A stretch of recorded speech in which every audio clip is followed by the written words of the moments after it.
Man, listen, this chapter was OD important. And it's a testament to how great Gachiakuta is at writing. Now, I know I say every chapter is a good chapter, right? I know I do, but I genuinely mean that shit. I genuinely mean that shit because I think this manga is fucking great, right? I think it's the best new manga out, and it's not even close, right? Look at what started around this time or around this time, maybe like a couple months before, a couple months after. Nothing stands close to this shit, and I'm 100% behind that. This chapter was very good for a multitude of reasons. One, RUDO needed this. As much dismay and as much depression that was going around, RUDO needed this shit more than anybody, right? He needed this lift up more than anybody, because seeing Remlin, and that's her name, I think it's a cute name, right? I think it's fitting, actually understand what just happened, right? She processed all of it, understood what was going on, and was just like, God wouldn't have wanted us to be depressed. No, it's a festival, let's play. And Engine said the word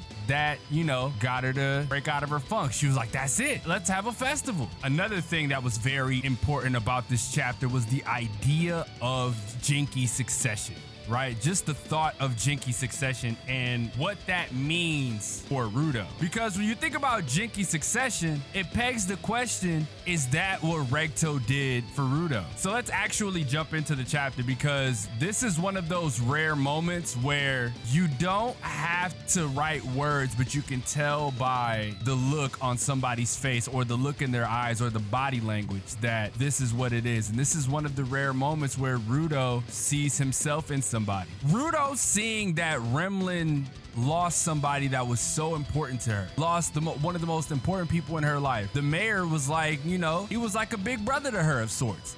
And you seen it in the imagery. You know what I mean? You seen it in the imagery that, you know, she was always with him, right? Not always with him, but when he was in the city, she was there. You know what I mean? Like, you see her in this image right here, specifically in the bottom right. Like, she's there. And it's not only that, you see how much Gob meant to the city. Like, exactly what he was to them. And that's why RUDO saw himself in Remlin, because he lost somebody that was important to him.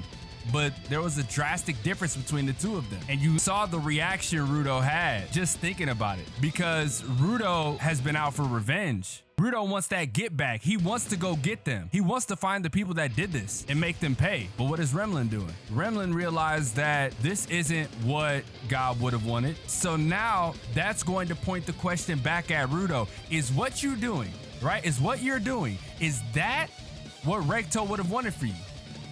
No, that's not what Regto would have wanted. What did Regto say when he died? He said, run. This shitty world, you'll have to change it. But even to that extent, Regto always wanted what was best for RUDO. He never wanted him to deal with any of the bullshit, the bigotry, all of that. Like, Regto didn't want RUDO to deal with any of that shit. So seeing somebody perk up this way and be happy even though they just lost the most important person in their life, I think this is what RUDO needed the most. And I know we've had a numerous amount of discussions about, you know, RUDO needing a type of family, a good type of support system. Yes, in turn, he does need that. But what he needed most was a change of reasoning, right? A change in his mindset. And I think Remlin was the spark for that, which is really fucking dope. So I knew Engine was hurt, right?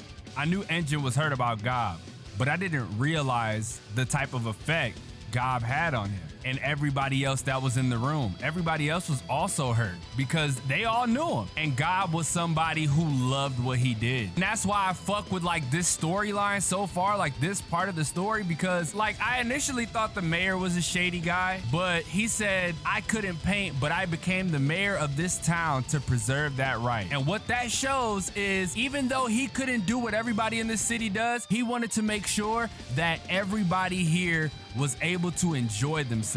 And bro, seeing these images, it definitely touches the soul. Now, there's some very interesting dialogue that I found, and that's Jinky succession. According to the mayor, the heirs of, you know, the paintbrush, right? Or the marker or whatever it eventually turns into, They were always chosen by the previous generation, or whether they're good at painting and drawing or something deeper. However, the chosen one will always awaken their ability as a giver when they inherit this pen. The idea of Jinki succession, seeing these things that were well taken care of passed down to somebody, and that helped them awaken their, their ability as a giver. And it made me think, like, I know Engine pointed it out, seeing the gloves for the first time back in chapter 3 or 4, but he said make sure you take care of those gloves. I'm not sure if that's the right dialogue, but it was something along those lines. So did Recto pass these gloves down knowing that he was passing down like a Jinki, perhaps? I honestly think so, because everything lines up with the symbol, the boss from the Vandals, knowing the glove series, that they were a specific series, right? And Recto always carrying that book around, because think about it, the person that killed him took that book. And what if he killed him taking that book thinking that the gloves were in that book? Very interesting. And even RUDO thought about it, because like the minute he heard Jinki succession, he looked down at his gloves and just wondered to himself, more than likely, like, is that what this was? Not to get off topic, right? Not to get off topic, but one of the most powerful panels was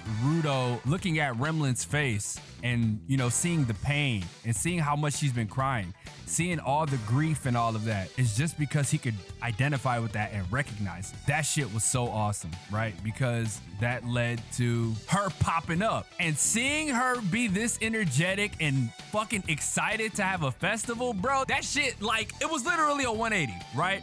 Literally a 180. She made sure the room brightened up. You seen it on everybody's face. And as soon as she got up there and was going through the motions, right? Knowing that Gob would not have wanted this. He wouldn't have wanted everybody to be sad and like be in pain. No. Everybody who knew Gob knew that he loved what he did and was always like into what he did and was always smiling and happy and laughing and loving life. And that helped awaken her abilities. Dude, these are some of the most beautiful panels, by the way. I wanted to color this because I thought it was sick. I think that would have took like 45 hours for me to color, bro. No bullshit. But like, look at the detail in the brush. Look at the artistry in the design on the brush. Look at her face when she's going through and like smiling and loving what she's doing.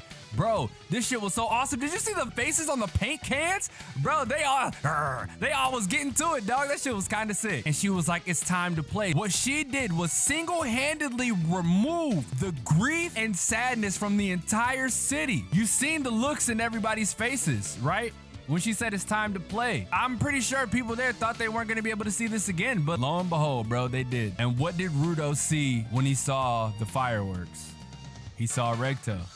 And I think he's going to realize that the grass is always greener on the other side, man. Revenge isn't always the best scenario. You can take a happy approach like Remlin has. And you saw everyone, bro. Everybody got to their shit. They was pulling out their paint cans and spray paint and all that shit. Everybody was fucking happy, bro. And Engine said it. This is Canvas Town.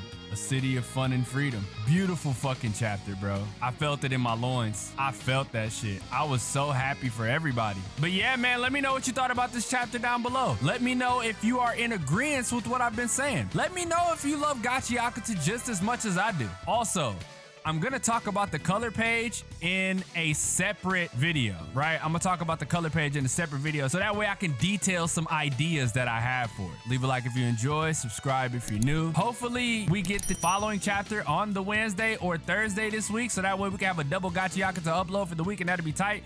But even if that doesn't happen, I will have a video detailing the color page. So I appreciate y'all. Y'all know I'm one of the most patient people in the fucking world, bro. It don't matter if it take y'all a week, 2 weeks to have to do a chapter, bro. I'm gonna be here waiting patiently because I appreciate the work y'all put in. And with that being said, it's your boy, XDomoSenpaix, and I'll catch you guys in the next video.